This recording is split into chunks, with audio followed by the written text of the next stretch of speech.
ನಮಸ್ಕಾರ. ನಾನು ನಿಮ್ಮ ಮಲ್ಲನಗೌಡ ಮಾಲಿ ಪಾಟೀಲ್. ನೀವು ಕೇಳ್ತಾ ಇದ್ದೀರಿ ಸುದ್ದಿಗಳ lunch box. SGB premature redemption price ಘೋಷಣೆ ಆಗಿದೆಯೇ? ಯಾವ ಫಿನ್ಟೆಕ್ ಸಂಸ್ಥೆ ಈಗ ಪೇಮೆಂಟ್ ಎಗ್ರಿಗೇಟರ್ ಆಗಿ ಕೆಲಸ ಮಾಡಲಿದೆ? ಯಾವ ಎರಡು ಬ್ಯಾಂಕುಗಳು ತಮ್ಮ ಸೇವಿಂಗ್ಸ್ ಅಕೌಂಟ್ ಸರ್ವಿಸ್ ಚಾರ್ಜ್ ಅನ್ನು ಬದಲಾಯಿಸಿವೆ? ಈ ಎಲ್ಲ ಸುದ್ದಿಗಳನ್ನ ಹೇಳ್ತೇವೆ. ಇದರ ಜೊತೆಗೆ ಪರ್ಸನಲ್ ಫಿನಾನ್ಸ್ ಮತ್ತು ಬಿಸ್ನೆಸ್ ಸುದ್ದಿಗಳು ಕೂಡ ಇರುತ್ತೆ. ಬನ್ನಿ ಸುದ್ದಿಯ ಲಂಚ್ ಬಾಕ್ಸ್ ತೆರೆಯೋಣ. ಎಸ್ಜಿಬಿ ಪ್ರೀಮೆಚ್ಯೂರ್ ರಿಡಿಂಪ್ಷನ್ ಪ್ರೈಸ್ ಪ್ರಕಟ. ಆರ್ಬಿಐ ತನ್ನ ಸಾವರಿನ್ ಗೋಲ್ಡ್ ಬಾಂಡ್ನ ಪ್ರೀಮೆಚ್ಯೂರ್ ರಿಡಿಂಪ್ಷನ್ ಪ್ರೈಸ್ ಅನ್ನು ಘೋಷಣೆ ಮಾಡಿದೆ. ಈ ರಿಡಿಂಪ್ಷನ್ ಬೆಲೆಯನ್ನು 2017-18 ಸೀರೀಸ್ 4 ಮತ್ತು 2018-19 ಸೀರೀಸ್ 2 ಕಂತುಗಳಿಗೆ ನಿಗದಿಯಾಗಿದೆ.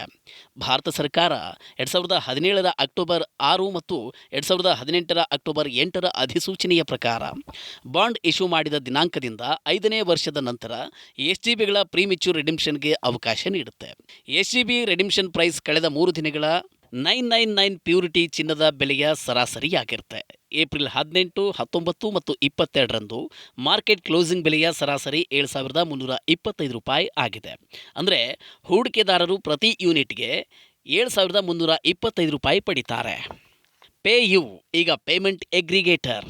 ಸುಮಾರು 15 ತಿಂಗಳು ಕಾದು ಈಗ ಪ್ರಾಸೆಸ್ ಆಧಾರಿತ ಫಿನ್ಟೆಕ್ ಪೇ ಯುಗೆ ಪೇಮೆಂಟ್ ಎಗ್ರಿಗೇಟರ್ ಆಗಿ ಕೆಲಸ ಮಾಡಲು ಹೊಸ ಮರ್ಚೆಂಟ್ಗಳನ್ನು ಮತ್ತೊಮ್ಮೆ ಸೇರಿಸಿಕೊಳ್ಳುವುದಕ್ಕೆ ಆರ್ಬಿಐ ಅನುಮತಿಯನ್ನು ಕೊಟ್ಟಿದೆ. ಜನವರಿ 2023ರಲ್ಲಿ ಈ ಸಂಸ್ಥೆ ಪೇಮೆಂಟ್ ಎಗ್ರಿಗೇಟರ್ ಅಪ್ಲಿಕೇಶನ್ ಅನ್ನು ವಾಪಸ್ ಮಾಡಿತ್ತು. ಯಾಕೆಂದರೆ ಇದರ ಕಾರ್ಪೊರೇಟ್ ಸ್ಟ್ರಕ್ಚರ್ ತುಂಬ ಸಂಕೀರ್ಣವಾಗಿತ್ತು. ಅಷ್ಟೇ ಅಲ್ಲ, ಮತ್ತೊಮ್ಮೆ ಅರ್ಜಿ ಸಲ್ಲಿಸುವಂತೆಯೂ ಕೂಡ ಸೂಚನೆಯನ್ನು ನೀಡಲಾಗಿತ್ತು. ಹೀಗಾಗಿ ಪೇ ಯು ತನ್ನ ಆನ್ಲೈನ್ ಎಗ್ರಿಗೇಷನ್ ಬಿಸ್ನೆಸ್ಗೆ ಹೊಸ ಮರ್ಚೆಂಟ್ಗಳನ್ನು ಸೇರಿಸುವುದನ್ನು ನಿಲ್ಲಿಸಬೇಕಾಯಿತು. ಪೇಟಿಎಂ, ರೈಜೋರ್ ಪೇ ಮತ್ತು ಕ್ಯಾಶ್ ಫ್ರೀ ಮೇಲೆ ಇದೇ ರೀತಿಯ ನಿಷೇಧವನ್ನು ವಿಧಿಸಲಾಗಿತ್ತು. ಇವುಗಳನ್ನು ರೈಜೋರ್ ಪೇ ಮತ್ತು ಕ್ಯಾಶ್ ಫ್ರೀ ಕಳೆದ ವರ್ಷ ಡಿಸೆಂಬರ್ನಲ್ಲಿ ಅನುಮೋದನೆ ಪಡೆದಿದೆ. ಇವುಗಳಲ್ಲಿ ರೈಜೋರ್ ಪೇ ಮತ್ತು ಕ್ಯಾಶ್ ಫ್ರೀ ಕಳೆದ ವರ್ಷ ಡಿಸೆಂಬರ್ನಲ್ಲಿ ಅನುಮೋದನೆ ಪಡೆದಿವೆ. 12 ವರ್ಷದೊಳಗಿನ ಮಕ್ಕಳಿಗೆ ಫ್ಲೈಟ್ನಲ್ಲಿ ಪಕ್ಕದ ಸೀಟ್ನಲ್ಲೇ ಇರಬೇಕು ಪೋಷಕರು. ವಿಮಾನ ಪ್ರಯಾಣಿಕರಿಗೆ ಒಂದು ಒಳ್ಳೆಯ ಸುದ್ದಿ ಇಲ್ಲಿದೆ. ಇನ್ನು 12 ವರ್ಷದೊಳಗಿನ ಮಕ್ಕಳನ್ನ ಫ್ಲೈಟ್ನಲ್ಲಿ ಒಂಟಿಯಾಗಿ ಕೂರಿಸುವಂತಿಲ್ಲ. ಕನಿಷ್ಠ ಒಬ್ಬರು ಪೋಷಕರು ಅವರ ಜೊತೆಗೆ ಕುಳಿತಿರಬೇಕು. ಹೀಗೆಂದು ಎಲ್ಲ ವಿಮಾನಯಾನ ಸಂಸ್ಥೆಗಳಿಗೆ ಡಿಜಿಸಿಎ ಸೂಚನೆ ಕೊಟ್ಟಿದೆ.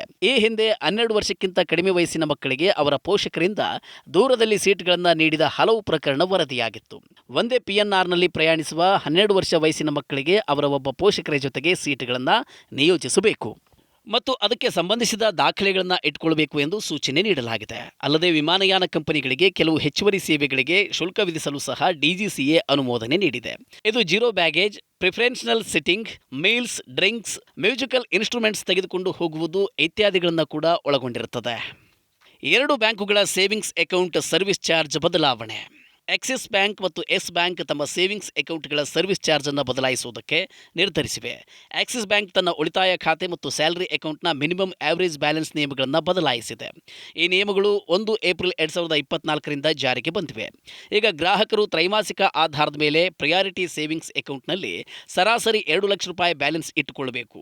ಇದರ ಹೊರತಾಗಿ ಪ್ರೈಮ್, ಲಿಬರ್ಟಿ, ಪ್ರೆಸ್ಟೀಜ್ ಮತ್ತು ಪ್ರಿಯಾರಿಟಿ ಸೇವಿಂಗ್ಸ್ ಖಾತೆಗಳಲ್ಲಿ ಥರ್ಡ್ ಪಾರ್ಟಿ ಟ್ರಾನ್ಸಾಕ್ಷನ್ ಮೇಲೆ ಬ್ಯಾಂಕ್ ಫ್ರೀ ಲಿಮಿಟ್ ನಿಗದಿಪಡಿಸಿದೆ.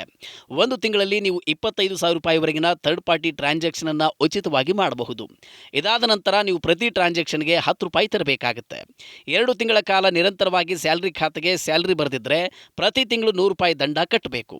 ಇದಲ್ಲದೆ ಯಾವರೇಜ್ ಬ್ಯಾಲೆನ್ಸ್ ಅನ್ನು ಹಿಡಿದಿದ್ರೂ ಕೂಡ ದಂಡ ಕಟ್ಟಬೇಕು. ಮಸಾಲೆ ನಿಷೇಧದ ಕುರಿತು ಸಿಂಗಾಪುರ, ಹಾಂಗ್ಕಾಂಗ್ನಿಂದ ವಿವರ ಕೇಳಿದ ಭಾರತ. MDH ಮತ್ತು ಎವರೆಸ್ಟ್ ಮಸಾಲೆಗಳ ಮೇಲೆ ನಿಷೇಧ ಹೇರಿದ ವಿಷಯದಲ್ಲಿ ಸಿಂಗಾಪುರ ಮತ್ತು ಹಾಂಗ್ಕಾಂಗ್ನ ಫುಡ್ ರೆಗ್ಯುಲೇಟರ್ ಇಂದ ಭಾರತ ವಿವರಗಳನ್ನು ಕೇಳಿದೆ.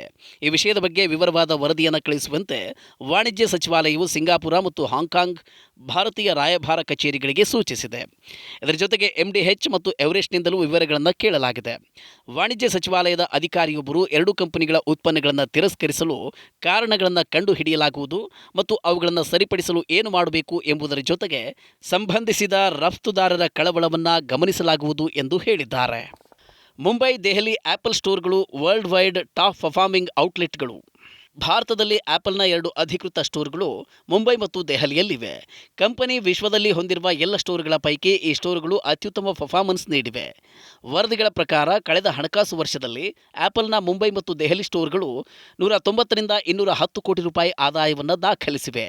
ಈ ಮೂಲಕ ಮುಂಬೈ ಮತ್ತು ದೆಹಲಿ ಔಟ್ಲೆಟ್ಗಳು ವಿಶ್ವದಾದ್ಯಂತ ಕಂಪನಿಯ ಟಾಪ್ ಪರ್ಫಾರ್ಮಿಂಗ್ ರಿಟೇಲ್ ಸ್ಟೋರ್ಗಳಾಗಿವೆ.